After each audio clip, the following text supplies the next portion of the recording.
All right. Shalom Akim. First and foremost, we want to give all honor and glory to the Heavenly Father, Yahweh, Bahashem Yahshai, Bahashem Rakakodash. Also want to give double honors to our apostles, a great millstone as well. And peace and blessing to the house of David the elect. I'm Zahar, Spirit Way in Judah, of the GMS Mississippi camp. And as it says in the title, America was a punishment for the 12 tribes. You know, America was a punishment for the 12 tribes because you have different Israelite sects, Israelite divisions. They have the physical facade. They wear the spiritual facade, the physical facade of being an Israelite. You know, they have the customs and they have the fringes and you know things of that nature. But they intend to extend their stay. All right, like you have certain hotels and motels. Then you have something called an extended stay. See, a hotel was supposed to be something that you stay for a night or so, but you have an extended stay where you can pay for a week to live there for a week or a month or months at a time. All right, and what happens is you take those extended stays and they have a kitchen and they have a refrigerator. And you could make that little place that was supposed to be a temporary abode into a permanent abode, a permanent dwelling. Okay. See, America was supposed to be a temporary abode. It wasn't supposed to be for long term. All right.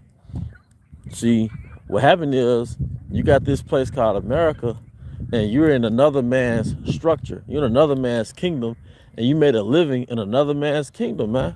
That's how you know you're the same people mentioned in Exodus, or the same people who were in the book of Exodus, man. Because you're reminiscent on the benefits of being in Egypt like you are embracing the benefits of being in America, man. Esau gave you a microphone where you could rap, all right? And really, when you go into the history of rap in America, they were freestyling on those plantations. All right, they had this movie called Mama's. What was the name of that movie? It was about the Tuskegee experiment. But there was one scene where they were all in the truck, and they'll say like a verse or a line, then another Jay could say a verse or a line, then another Jay could say a verse or a line. So they was doing that back during the Jim Crow era, probably during the plantation. All right.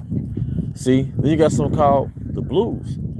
Why was it called the blues? All right, blues goes back to being depressed. When you look blue or you seeing blue, that's depression. But where did that genre, when did that type of music come out, man? During the hard times and atrocities of slavery, man. All right? During slavery, after slavery, mostly after slavery, the hard times of Jake being in America. You see what I'm saying? All right, blues. All right? Then you had rap, a lot of rap. They were rapping against the power structure, especially before Esau, you know, infiltrated the music industry. Okay, especially before Esau infiltrated the music industry, man.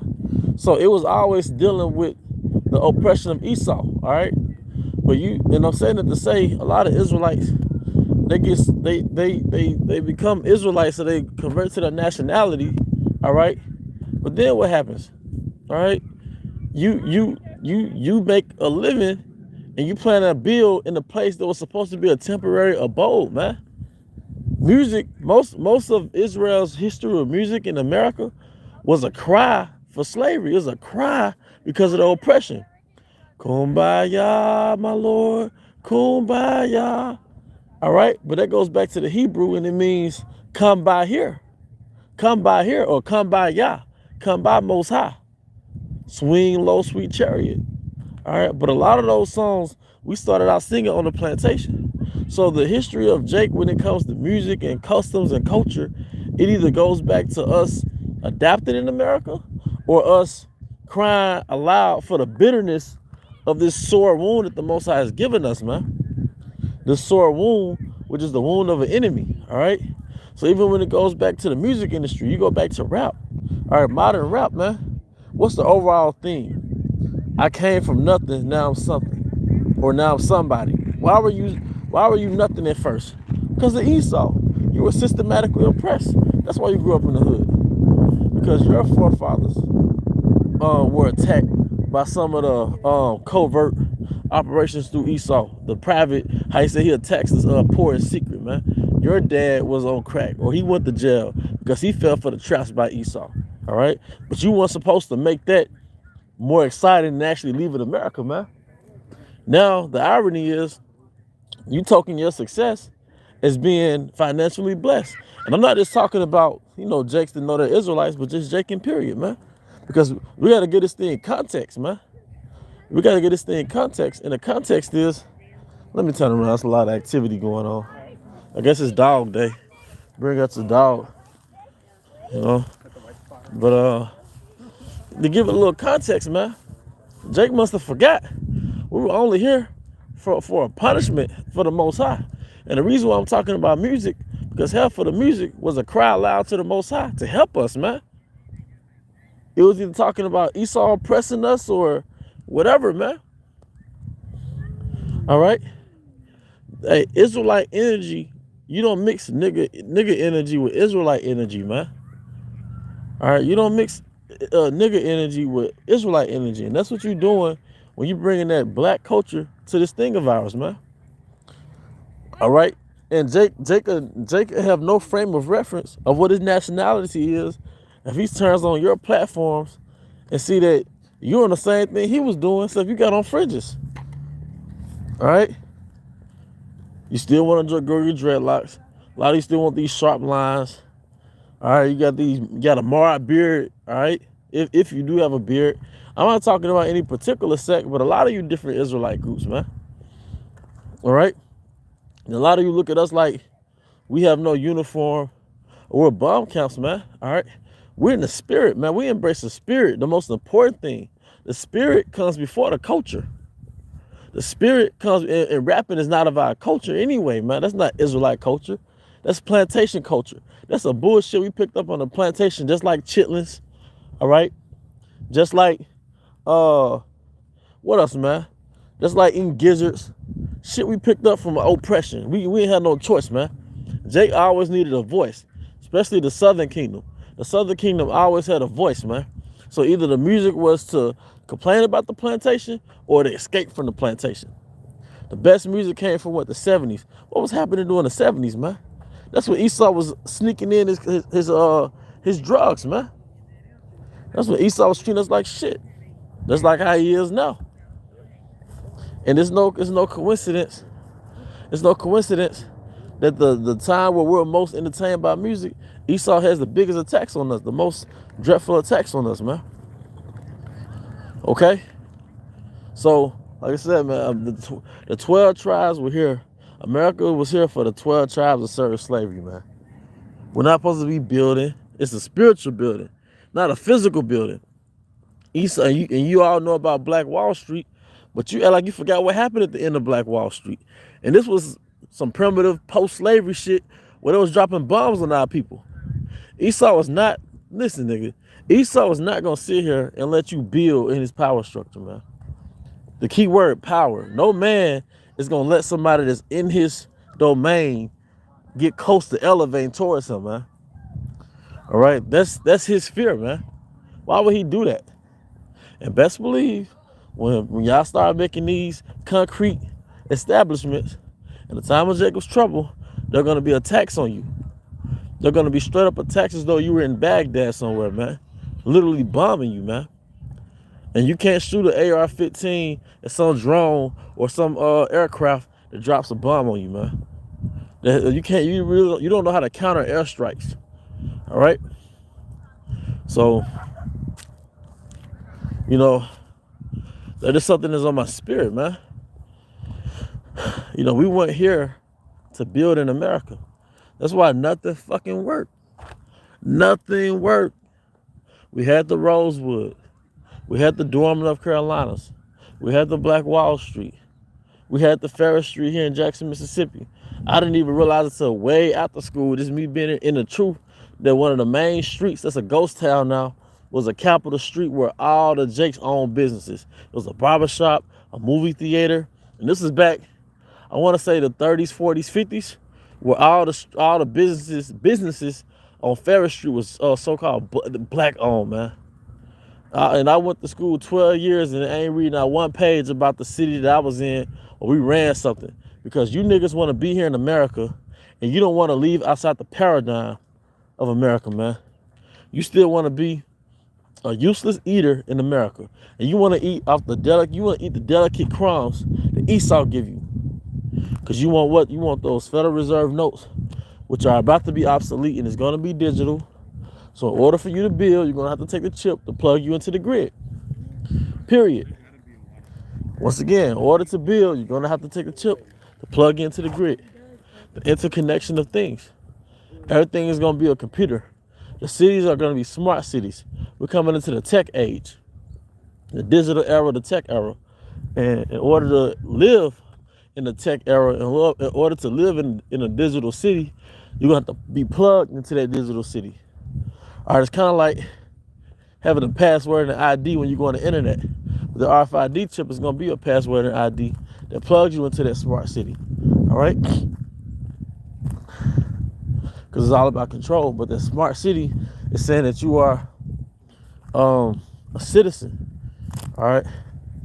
But you are a citizen that belongs to the elites, ultimately the Rothschilds. All right? It's like a real estate. And you are a tenant to the Rothschilds, all right? So in order for you to play out those covetous desires that you have in your mind that you want to play out, man. See, that's why you just got to give up Babylon, man. Hey, man, it's called delayed gratification. And you gonna have things to play over your mind, like imagining you doing certain things, man, but it's not our time, man.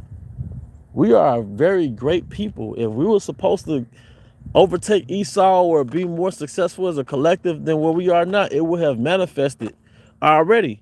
It was nothing that we did wrong economically. You had the Marcus Garveys, man. You had everybody, the Booker T, you get the Booker T. Washingtons, they had the game plans. Everything that you could think of now has already been thought of 100 years ago, man. We had more structure in the 30s and 40s than we do now. So if we were ever going to elevate in this society, it was going to happen around 80 years ago. All right? Quit thinking that you're the first person that thinks like Dame Dash, man. Quit thinking you're the first person that realize that having a 9-to-5 is modern day slavery, man. All right? And you looking at everybody else like they don't get it. No, we're in captivity, man. We're in captivity, man, and we're waiting on a higher power to save us. Your guns, all right, and your fringes, and your uniform, and your rap battles is not going to counter what's about to come to the Israelites, man. It sounds good until you get in the ring. It sounds good until you see the reality of it, man. See, we already know we're going to need a higher power. It ain't no egos in this thing, man. That's his sword, man. Esau, his blessing is the sword, man. And he's tactical. And a lot of Edomites have been raised since there was babies to shoot something, man. All right, you've been raised since you was babies to play sports, man. There's a difference. There's a difference, man. He's a man of the field. You're a plain man dwelling in tents, man. Meaning that you're not adventurous like Esau. You're not gonna be in the field like that, man. You ain't out here killing ducks and alligators and aiming at moving targets. And first and foremost, he took your unity, man. Just picture hundreds of niggas going against Esau. Come on, man. But even beyond all that, man, there's a spiritual reason why we're in America. See, everything starts in the spirit, and that's what you don't know and don't learn in the western part of this earth, man. Everything starts spiritually, man. Even diseases, they start spiritually, okay? All right, it starts in your mind. And first you got to get your mind right. And the way you get your mind right is you get in tune with your power. When you skip over the spiritual and you go straight to the physical, you are going to fucking lose. Because Esau's quote-unquote spiritual is Satan. And he's in tune with Satan. And that's why we have this around us, Esau's power structure. All right? But our spiritual is the Most High. And now when we tap into our spiritual, starting with Abba Bivens, all right? High Priest Ariyah, going down to our present teachers, Elder Apostle Tahar, Elder Apostle Gabar, Elder Apostle Ariamlab, Elder Apostle Rakah on down. What happened? Now everybody knows the Israelites. All right? That's what happened when you tap into the spirit, man. And Esau, conversely, doesn't know how to counter that. You don't know how to counter his military might. He doesn't know how to counter our spiritual might, our spiritual warfare. He doesn't know how to counter that. He doesn't know how to counter the truth. That's why he's going to come like a retarded child physically. But that's going to force the hand of the Most High. That's why it says when the enemy shall come in like a flood, the Most High should lift up a standard against him. All right? Because we as a nation can't counter a man who is blessed with the sword. We can't counter his blessing. But he can't counter our blessing. What is that divine connection? And if you go back to the 70s, I believe Jacob was the closest to the Most High. Jacob was wearing his hair natural. He had that afro. Heard somebody say like that afro was like a halo. Because we are angelic, right? The angelic sons of Isaac, prince of the Most High. But Jake was on a higher frequency, a high vibration back in the 70s. You could tell, you could see it in the music. The music was very clear and very fine and had high quality. And Jake was fine tuned, man. All right, and that's when the truth first came out at the end of 1960s going into the 70s, man. But what happened? Esau was waking up. He went to that drawing board, and then a decade later, what did you have? You had that Jerry Curl putting them chemicals in our head. All right, what else did you have? You had crack cocaine. All right. What else did you have? Well, you had heroin, which took place, like in the 60s, during the Vietnam War, post-Vietnam War. But Esau was waking up. He came, man. All right. Esau was coming back. He attacked us covertly. That's another thing. How can you attack somebody? How can you counter drugs in your community? How can you counter HIV in your community? How can you counter syphilis, man? Esau hit you and you never hit back. You didn't do anything about Black Wall Street. How can you counter somebody that's financed by the government? You see? Long story short, it's financed by the elites. Long story short, you're going to learn the hard way. You're going to learn the hard way that we are going to need a higher power.